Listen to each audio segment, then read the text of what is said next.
Olá pessoal, tudo bem? Aqui é o professor Supermalva. Vamos aí para mais uma videoaula, mas antes de mais nada vai lá, se inscreve no canal, ativa o sininho para não perder nada, dá aquele like positivo, não custa nada e ajuda bastante o canal. Também nossos queridos colegas concurseiros, né pessoal, poder localizar os vídeos com maior facilidade aí, para poder auxiliar nos seus estudos, ajuda bastante. Então se inscreve no canal, dá aquele like positivo e vem com o tio. Pessoal, nós vamos agora para a nossa 7ª aula sobre as DCNs para a educação básica e o ensino fundamental de 9 anos, tá? Lembrando aí que é legal assistir todas as aulas para ter um aprendizado aí completo. Então vamos para a 7ª aula e agora nós vamos para o título Educação do Campo, Educação Escolar Indígena e Educação Escolar Quilombola, tá? Então vamos lá. Artigo 38. A educação do campo, pessoal, tratada como educação rural na legislação brasileira, ela incorpora os espaços da floresta, pecuária, minas e agricultura e se estende também aos espaços pesqueiros, caiçaras, ribeirinhos, extrativistas, conforme as diretrizes de educação básicas do campo, tá bom? Então, aqui está todos os locais aqui onde são considerados educação do campo, também conhecida como educação rural. Artigo 39. A educação escolar indígena e a educação escolar quilombola são respectivamente oferecidas em unidades educacionais inscritas em suas terras, tá? Você não pode dar uma educação indígena aqui no centro da cidade, não. Tem que ser lá nas terras deles. Terras e culturas. E para essas populações estão assegurados os direitos específicos da Constituição Federal que lhes permitem valorizar e preservar suas culturas e reafirmar o seu pertencimento étnico. Então, tanto a educação indígena, quanto a educação escolar indígena, quanto a educação escolar quilombola, pessoal, elas têm que ser realizadas em escolas inscritas nas suas terras e nas suas culturas também, tá? Bem como aí também preservando a língua materna no caso da educação indígena. Nós vamos aqui, tem um parágrafo primeiro aqui, nesse artigo 39, que a gente vai ler ele agora.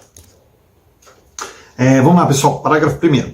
As escolas indígenas, atendendo a normas e ordenamentos jurídicos próprios e as diretrizes curriculares nacionais específicas, elas terão ensino intercultural e bilíngue, com vistas à afirmação e manutenção da diversidade étnica e linguística. Assegurarão também a participação da comunidade no seu modelo de edificação, organização, gestão e deverão contar com materiais didáticos produzidos de acordo com o contexto cultural de cada povo. Ou seja, pessoal, a educação escolar indígena ela tem que ser ministrada em escolas inscritas no seu território, mediante a sua cultura, com direito a bilíngue, ou seja, tanto a língua portuguesa quanto a língua materna dos índios também.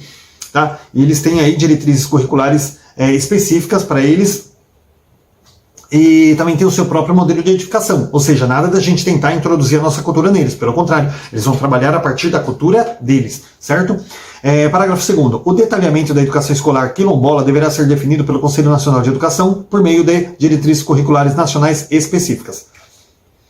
Artigo 40. O atendimento escolar às populações do campo, povos indígenas e quilombolas, requer respeito às suas peculiares condições de vida e a utilização de pedagogias condizentes com as formas próprias de produzir conhecimentos observadas as diretrizes curriculares nacionais gerais para a educação básica. Eu fiz aí várias aulas sobre as DCNs gerais, tá? E lá, pessoal, fala bastante sobre essa questão aqui peculiar deles. Parágrafo 1º. As escolas das populações do campo, povos indígenas e quilombolas, ao contar com a participação ativa das comunidades locais nas decisões referentes ao currículo, estarão ampliando as oportunidades de reconhecimento de seus próprios modos de vida, suas culturas, tradições, memórias coletivas como fundamentais para a constituição da identidade das crianças, adolescentes e adultos. Então, assim, pessoal, quando você fala assim,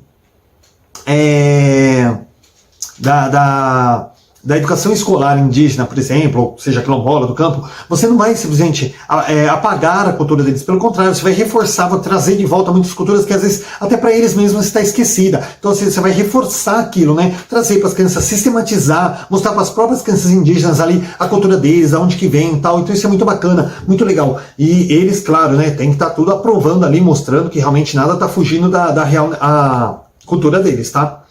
2. Valorização dos saberes e do papel dessas populações na produção de conhecimento sobre o mundo, seu ambiente natural, cultural, assim como as práticas ambientalmente sustentáveis que utilizam. Tá? Então, tanto o campo quanto o indígena, quilombola, é a valorização dos saberes deles e o papel deles na sociedade também. Tá? 3º, reafirmação do pertencimento étnico, no caso das comunidades quilombolas, dos povos indígenas e do cultivo da língua materna na escola para esses últimos. Tá? Como elementos importantes para a construção da identidade. Já falei aqui, né, essa questão da língua materna indígena e também a reafirmação do pertencimento étnico, tá? Então, reafirmar aí que a população indígena, a população quilombola, né, eles têm um direito ali perante a lei, tá, de tá reafirmando ali a sua cultura, tá, o seu modo de vida também e o seu contexto histórico. Tá? Inciso 4. Flexibilização, se necessário, do calendário escolar, das rotinas, atividades, tendo em conta as diferenças relativas às atividades econômicas e culturais. Mantido o total de horas anuais obrigatórias no currículo. Pessoal, isso aqui fala do quê? Pessoal, esse inciso aqui, ele fala assim, você pega no campo, por exemplo, eu já falei isso em várias aulas aí, vou dar um tapinha bem rápido aqui, porque eu já falei, já trabalhei isso muito detalhado aí nas outras aulas. Educação do campo, pessoal, tem época de plantio, época de colheita, em que os pais ali, muitas vezes a comunidade inteira se reúne para fazer o plantio, porque o plantio ele tem que ser feito de uma forma uniforme, você não pode levar um mês para plantar, porque senão vai começar a nascer coisas, tudo na sequência, não, tem que plantar ao mesmo tempo para colher ao mesmo tempo. E na época da colheita a mesma coisa, pessoal, se você tiver ali só um grupinho de pessoas ali, porque são quilômetros, né, de plantações, não dá conta, né, de fazer a colheita ali, vai começar a apodrecer coisa ali no pé. Então, pessoal, quando é época de plantio, de colheita ali, ou qualquer outra peculiaridade, muitas vezes reúne a comunidade inteira para fazer aquele tipo de coisa. Então, muitas vezes não tem tempo de estar levando a criança na escola, porque escola também não é do lado de casa igual aqui, tá, pessoal? Época de lugares assim, do campo, escola é 2, 3, 4, 10 quilômetros de distância. Então, nessas épocas assim, a aula é suspensa e depois, claro, ela tem que ser reposta porque tem que cumprir o horário, a carga horária e os dias letivos também, tá bom? Mas tem que ser de acordo, o calendário tem que se adequar a esse tipo de necessidade. No caso ali, por exemplo, você pega também as populações ribeirinhas, né? Também tá incluído aí na questão da educação rural. Que é o que, pessoal?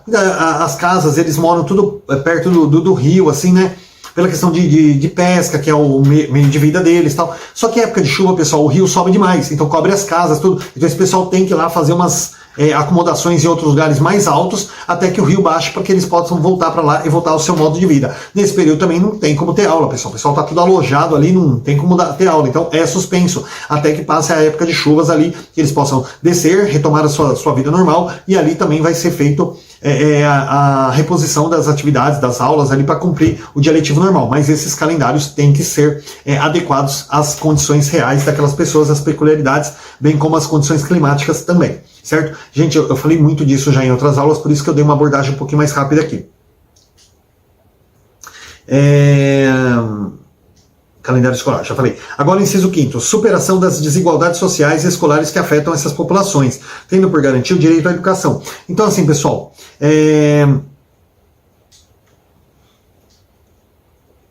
quando você institui lá as escolas da comunidade do campo, comunidade indígena, comunidade quilombola, uma das grandes intenções, pessoal, é superar as desigualdades sociais, ou seja, o índio, os remanescentes ali dos quilombos, né, da época da escravidão, eles também têm o direito à educação, tá? Eles não podem estar às margens da sociedade, porque eles moram em locais afastados da cidade. Ele não tem direito à educação. Não, pelo contrário, então nós temos que levar a escola até eles também, tá bom? Por isso que está assegurado aqui, essa superação das desigualdades sociais. Parágrafo 2º, pessoal. Os PPPs das escolas do campo, indígena e quilombola devem contemplar diversidade dos seus aspectos sociais, culturais e políticos, econômicos, étnicos, estéticos, do gênero, geração e etnia. Ou seja, tudo que envolve aqui o nosso PPP, pessoal, o deles tem que ser específico também para o meio deles lá, senão não faz sentido, né? Você querer que eles trabalhem de acordo com a nossa realidade aqui. Tem que trabalhar de acordo com a realidade deles lá, respeitando todos os contextos deles. Certo, pessoal?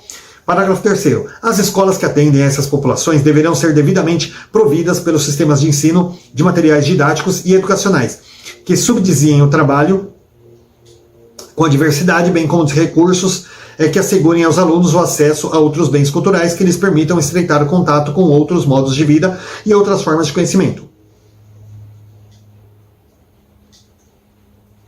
Então, assim, pessoal, todo material de trabalho, todo sistema de ensino para essas comunidades tem que estar ali também adequados à diversidade, tá? Ou seja, eles têm que conhecer um pouquinho da nossa cultura também, bem como nós conhecermos as deles, inclusive está na Constituição também, né? Essa questão da cultura indígena e da cultura afro-brasileira.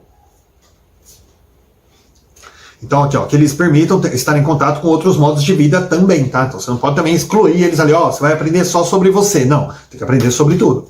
Bem como nós também temos.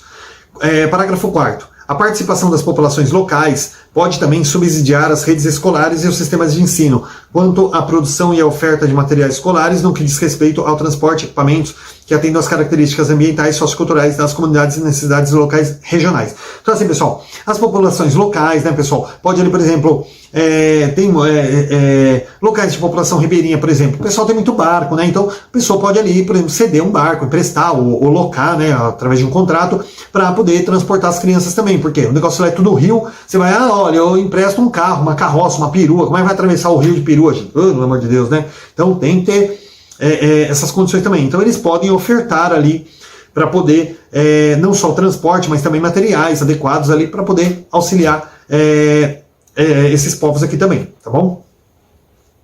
Agora, pessoal, a gente vai falar aqui um pouquinho sobre educação especial, no artigo 41.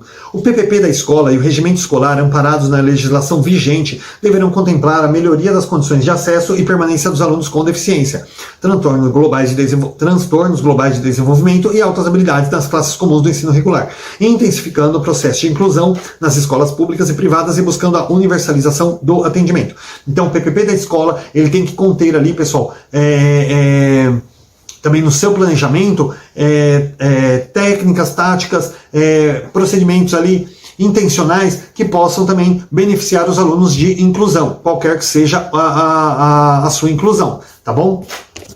De modo a que, pessoal, a realmente reforçar essa questão da inclusão na escola, tá? Então você não pode, por exemplo, você vai lá, monta lá um projeto político-pedagógico e não engloba esse pessoal, ou seja, deixa eles às margens, né, da educação ali, porque eles têm uma necessidade especial, tal. A gente trabalha com eles do jeito que der. Não, não pode, eles têm que estar focados ali. Lembra que todos somos iguais com diferenças, tá? Não existe o aluno diferente, existe os alunos com diferenças. Quem são os alunos com diferenças? Todos. Todos nós somos diferentes. Tá? Temos nossas diferenças. Eu, por exemplo, sou adulto, minha filha é criança. Então eu gosto, por exemplo, de filmes de ação, tal. Ela já gosta de filmes voltados ali para a escola, as meninas, né? Aquelas coisas, maquiagens, né? Então, temos nossas diferenças. Mas nós dois gostamos do quê? De filmes. Filmes diferentes, de acordo com cada um com o seu gênero aqui. Mas nós dois gostamos de filmes. Então nós somos iguais. Nós somos seres humanos, mas eu sou homem, ela é mulher, eu sou adulto, ela é criança, eu sou pai, ela é a filha. Então, na escola funciona da mesma forma. Alunos são todos iguais, mas com diferenças, tá bom? Então nós temos que englobar aí no PPP da escola, ele tem que englobar, bem como no regimento escolar, precisam estar englobando também as necessidades para contemplar esses alunos aí com necessidades especiais, alunos de inclusão. Parágrafo único. Os recursos de acessibilidade são aqueles que asseguram condições de acesso ao currículo dos alunos com deficiência e mobilidade reduzida, por meio de utilização de materiais didáticos, dos espaços mobiliários e equipamentos, dos sistemas de comunicação e informação, dos transportes e outros serviços. Pessoal, olha só, isso aqui parece que é meio que uma exclusão, né? A gente está excluindo a inclusão. Não, pessoal. Quando a gente fala de acessibilidade, são, no caso, rampas na escola, corredores mais largos, banheiros com portas largas, com vasos sanitários e torneiras adaptados ali para eles. Bem como materiais didáticos, tá? Então assim, não é que você vai excluir o aluno. Poxa, às vezes você pega um aluno, por exemplo, ele não mexe a mão, ele é assim, ó, ele tem um problema na mão, não mexe. Aí o que você vai fazer com esse aluno? Escreve aí na mesa. Não, você tem que trazer a mesa até ele, puxa uma prancheta com umas dobradiças, uma coisa articulada que ele possa trazer aqui e escrever. Eu, por exemplo, trabalhei com uma professora na rede municipal de educação aqui, que ela tem esse problema.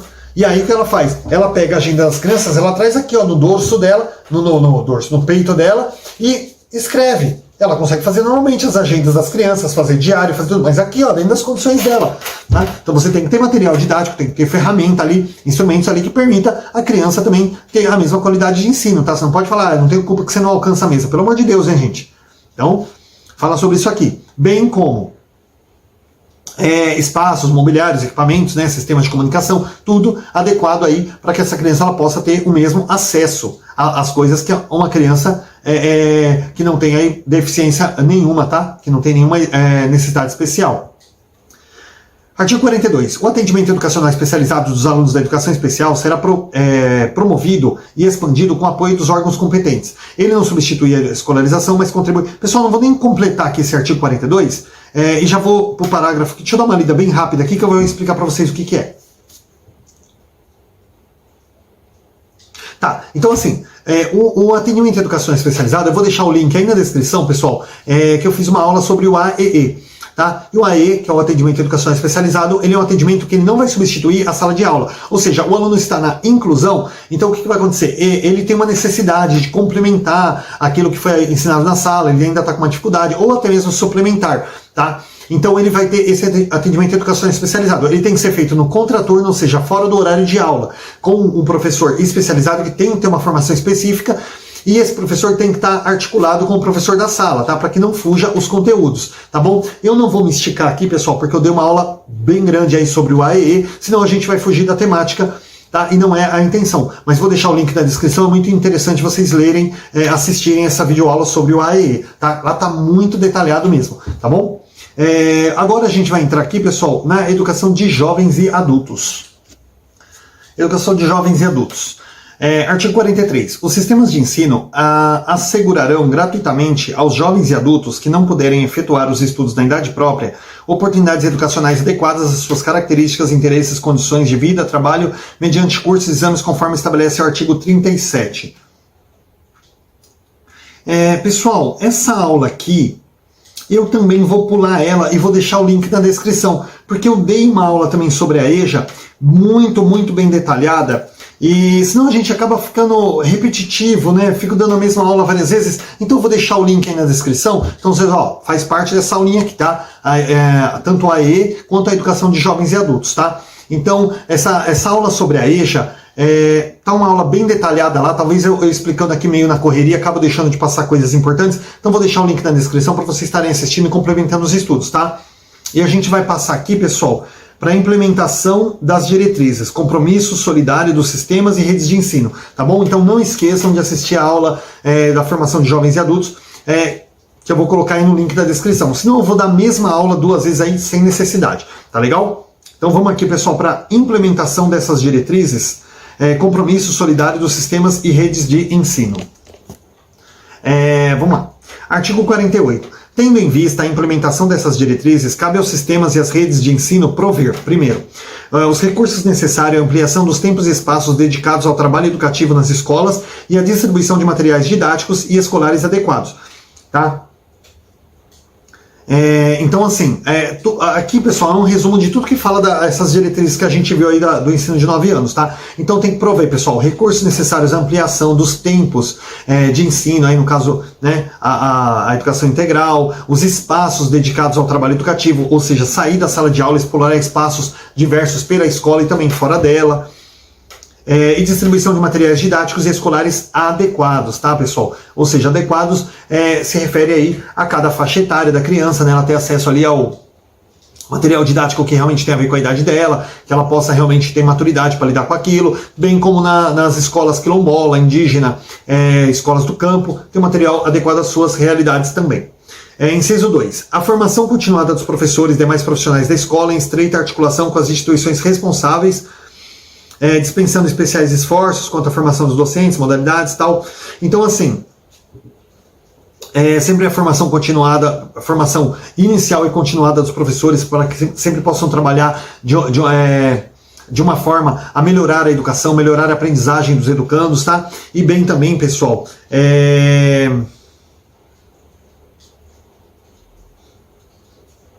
aqueles que trabalham também no campo, indígena, quilombola, até a sua formação específica para trabalhar com esse pessoal, tá? Inciso 3. A coordenação do processo de implementação do currículo, evitando a fragmentação de projetos educativos no interior de uma mesma realidade educacional. Então, assim, pessoal, ter uma coordenação de modo aí que fazer os professores trabalharem de forma articulada, de forma interdisciplinar, de forma transversal, tá? Fazer com que os professores trabalhem em conjunto. Para quê? Para que a gente não tenha uma educação fragmentada. Às vezes você pega, por exemplo, 8 estágios 1 dentro de uma escola, nós temos 6 tipos de aprendizagem diferente. Em 8 estágios 1 não pode, tem que trabalhar de forma articulada, todo mundo procurando trabalhar da mesma forma. Vai para o estágio 2, a criança não sentir essa mudança brusca, tá? De uma série para outra, tá? Então é necessária essa coordenação aí para estar implementando aí uma educação mais articulada aí, para que o educando realmente que saia beneficiado. 4. Acompanhamento e avaliação dos programas e ações educativas nas respectivas redes e escolas e o suprimento das necessidades detectadas. Então, assim, pessoal, acompanhamento, né, e avaliação. Acompanhar e avaliar aí os programas, ações educativas e também, pessoal, suprir as necessidades aí da escola, né, de acordo com a sua carência, né, para ter um ensino de qualidade. Artigo 49. O Ministério da Educação, em articulação com estados, municípios e Distrito Federal, deverá encaminhar ao Conselho Nacional de Educação uma proposta de expectativas de aprendizagem dos conhecimentos escolares que devem ser atingidas pelos alunos em diferentes estágios do ensino fundamental. Pessoal, esse artigo 49 ele está meio desatualizado. Por quê? Porque hoje nós temos aí as leis, né, de diretrizes e bases da educação. Perdão, pessoal, falei besteira. Apaga. Esquece essas leis, a LDB. Não é de LDB. Desculpa, pessoal. Base Nacional Comum Curricular, homologada em 2017.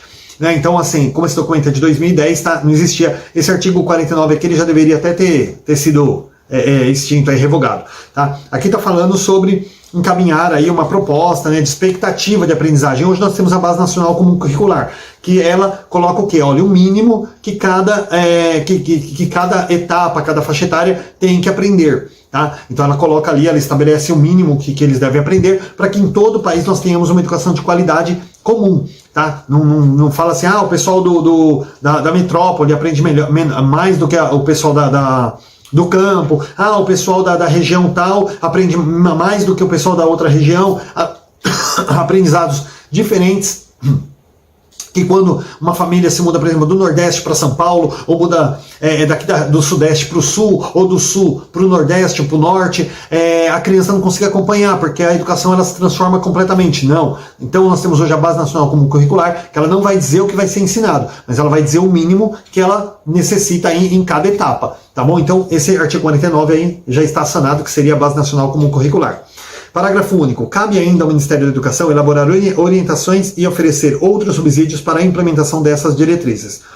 E o artigo 50. A presente resolução entrará em vigor na data da sua publicação, revogando-se as disposições em contrário, especialmente a resolução, né,